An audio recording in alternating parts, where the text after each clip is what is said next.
मक्का का शहर उस दौर में अरबी समाज का दिल था। यहाँ काबा मौजूद था, जिसे लोग अल्लाह के घर के बजाय बुतों से भर चुके थे। लगभग हर कबीले का एक बुत काबा में रखा जाता और लोग उसी को पूजते। समाज में जुल्म, ताकतवर का हुक्म, गरीबों पर सितम और औरतों के हक की पाबंदी जैसी बुराइयां आम थीं। इसी मक्का में एक नौजवान था जिसका नाम था उमर बिन खत्ताब। वह बनी अदी कबीले से ताल्लुक रखते थे। उनके अंदर सख्ती, तेज गुस्सा और अद्भुत ताकत थी। वह लंबे कद के, चौड़े सीने वाले और बहुत बहादुर थे। अरब के लोग उनकी ताकत से डरते थे। वह मक्का के उन चंद लोगों में से थे जो पढ़ना लिखना जानते थे। उमर रजी अल्लाह मक्का में इस कद्र इज्जत रखते थे कि लोग उन्हें काबिल लीडर मानते। उनकी आवाज बुलंद थी और उनकी राय को वजन दिया जाता। लेकिन एक चीज और थी, उन्हें इस्लाम और मुसलमानों से सख्त नफरत थी। इस्लाम के खिलाफ सख्ती। जब रसूलुल्लाह ने अल्लाह का पैगाम खुले आम सुनाना शुरू किया तो कुरैश के बड़े बड़े लोग उनके खिलाफ खड़े हो गए। उनमें से सबसे सख्त दुश्मनों में से एक उमर बिन खत्ताब भी थे। वह मुसलमानों को सताते, उनकी मजाक उड़ाते और उन्हें कमजोर समझते। इतिहास में आता है कि उन्होंने तय कर लिया था कि मैं मोहम्मद का काम हमेशा के लिए खत्म कर दूंगा। उनके दिल में गुस्सा इतना भरा हुआ था कि उन्होंने रसूलुल्लाह को कत्ल करने का इरादा कर लिया। रसूलुल्लाह को कत्ल करने का इरादा। एक दिन उमर बिन खत्ताब अपनी तलवार लेकर मक्का की गलियों में निकले। उनका इरादा साफ था, आज मैं मोहम्मद को खत्म कर दूंगा। रास्ते में उनकी मुलाकात एक आदमी से हुई। उसने पूछा, उमर कहाँ जा रहे हो? उमर ने गुस्से में कहा, मैं मोहम्मद को खत्म करने जा रहा हूँ।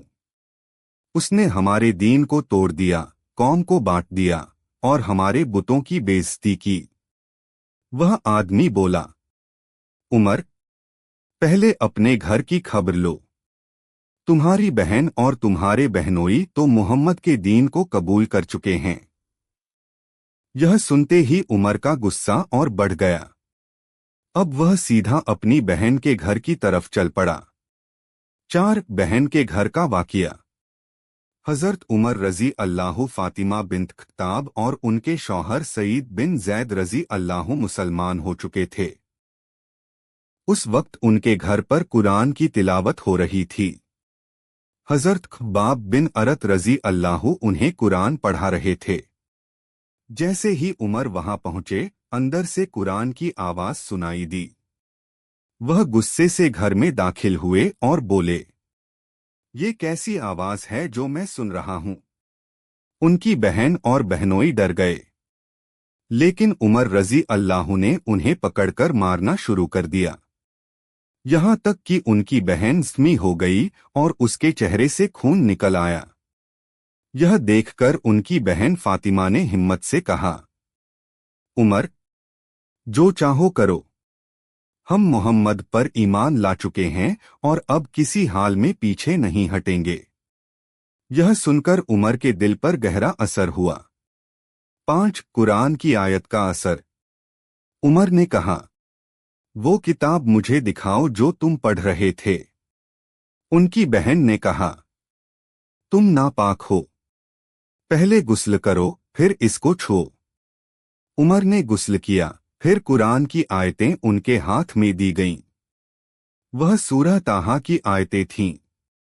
उन्होंने पढ़ा, ताहा, हमने यह कुरान तुम्हारे ऊपर इसलिए नहीं उतारा कि तुम परेशान हो जाओ, बल्कि यह तो उस शख्स के लिए नसीहत है जो डरता है। यह उस जात की तरफ से उतारा गया है जिसने ज़मीन और ऊंचे आसमान पैदा किए।